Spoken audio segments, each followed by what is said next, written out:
Caitlin Clark, let it be known, she does not like this Stephanie White offense, how these players in the WNBA don't even know where to move or how to move or where to cut. And that leads to a lot of her turnovers. And she also states how much she misses Lisa Bluder. And I think all of us Indiana Fever Caitlin Clark fans prefer if Lisa Bluder was the head coach of the Indiana. Caitlin Clark didn't just score points, she practically rewrote the game. She's breaking rookie records while clearly not loving the offense she's been handed. It's like she's playing one system but secretly wishing for another. She's even hinted she'd love her old college coach to show up and fix things, like some basketball fairy tale. Right now, Clark is creating waves bigger than a half-court buzzer beater, and the drama in the locker... I mean, what's going on here? And I'm sorry, but if Stephanie White's supposed to be this all-world coach, you're not going to show up to a game against the Phoenix Mercury with DeWanna Bonner playing on the other side after what she did to the Indiana Fever franchise, and you show up there and somehow the team is lifeless? Sophie Cunningham coming back to Phoenix and the team is lifeless? That is the coach. From the start, Caitlin Clark was never the type to just follow the playbook. In college, from her first year, Lisa Bluder practically tossed her the keys to a Ferrari and said, "It's yours, just don't crash." And Clark didn't crash.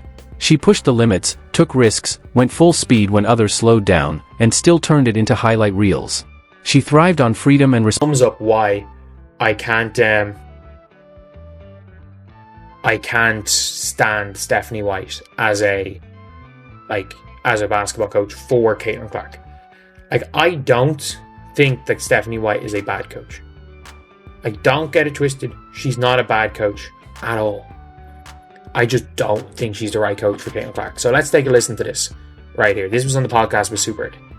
But I think that's even been something like me and Steph have always talk about when we go and watch film. And even that New York game where I played really, really well. Obviously scored a lot of points. I think I had 9 assists or 10 assists that game. She was a rebound and assist off a 32-point triple-double. And is the only reason her team's in the game. So imagine the shock when she enters the WNBA and suddenly finds herself in Stephanie White's offense, a system that, to be brutally honest, feels less like playing basketball and more like sitting in an HOA meeting about what color your mailbox can be. There are rules to see her come back and see this team fully go full circle around their set leader, and I'm still banking on it being Caitlin Clark. Without Caitlin Clark, they had 19 in the one game and 16 in their previous game without CC even playing. Then came the Liberty game. Caitlin wasn't just playing well, she was dominating. Not warming up, not getting by, she was cooking like the gym might actually catch fire. But in the fourth quarter, she makes 2 turnovers. Big deal. Even Michael Jordan made mistakes, and no one told him to sit down for it. But here, boom, Clark is benched like she's a kid in timeout. My precious Cece, she was upset. She didn't say nothing, no smiling, walked off, not looking at no cameras. I'm talking about, you can tell it's all on her face. She got it in her mind. But look, I need y'all to understand.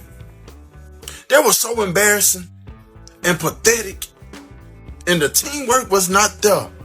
But I remember Jordan had got hurt his second year. He didn't come back into playoffs, and that playoff series was legendary.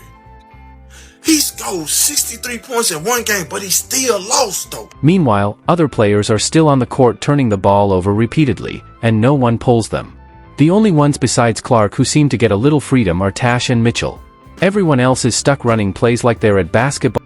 The Stephanie White offense compared to what she was doing at Iowa when she took over the world. Let's take a look. At the college, it was very similar.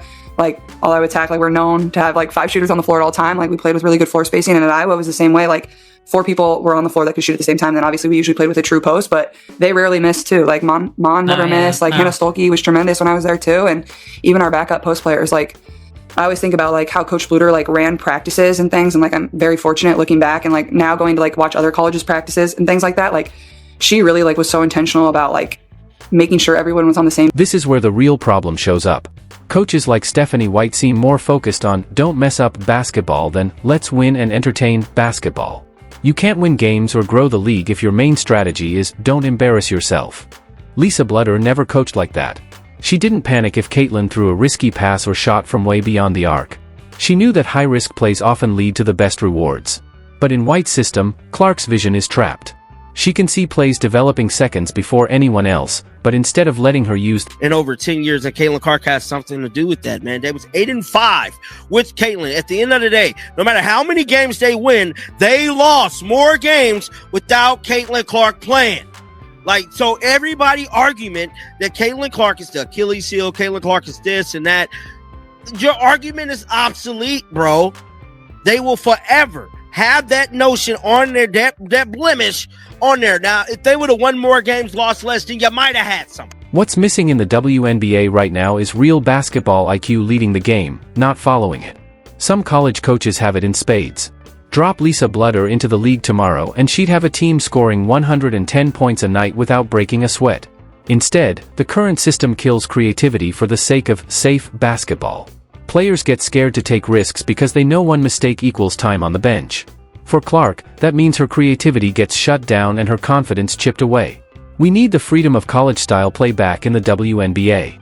A turnover made in the name of creativity. Still lost though, but at the end of the day, he fought, and you could tell that he missed being away from the game. So I can see my precious CC coming back doing her thing for the playoffs. I just want her to be 100% healthy at the end of the day. If Stephanie White gonna keep jeopardizing. Right now, the only thing more predictable than the offense is Caitlin Clark getting benched for daring to make an exciting play. And if that's the standard, don't be surprised if the league loses the very thing it needs most, players who make fans want to watch. And here's the real truth, the WNBA is obsessed with giving preference to veterans. If you've been in the league longer than a rookie, you can make mistake after mistake, miss layups, trip over your own feet, even pass the ball to the mascot, and still keep playing.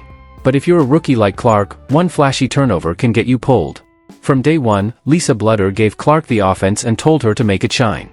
She understood confidence comes from letting players figure things out in real time, not from yanking them after every imperfection. That's the energy that Indiana Fever fans. So let's keep it real. Let's keep it 100 like a Ben Frank. You hear me? So let me ask y'all again. Is Stephanie White a good coach? A great coach? I'm waiting. No, she not. Not even close. If anything, she puts a star in the offense. She's sucking the life out of the team, out of the franchise. And Kelly Krostoff, whatever her name is, Lyndon, you hear me? They all need to go.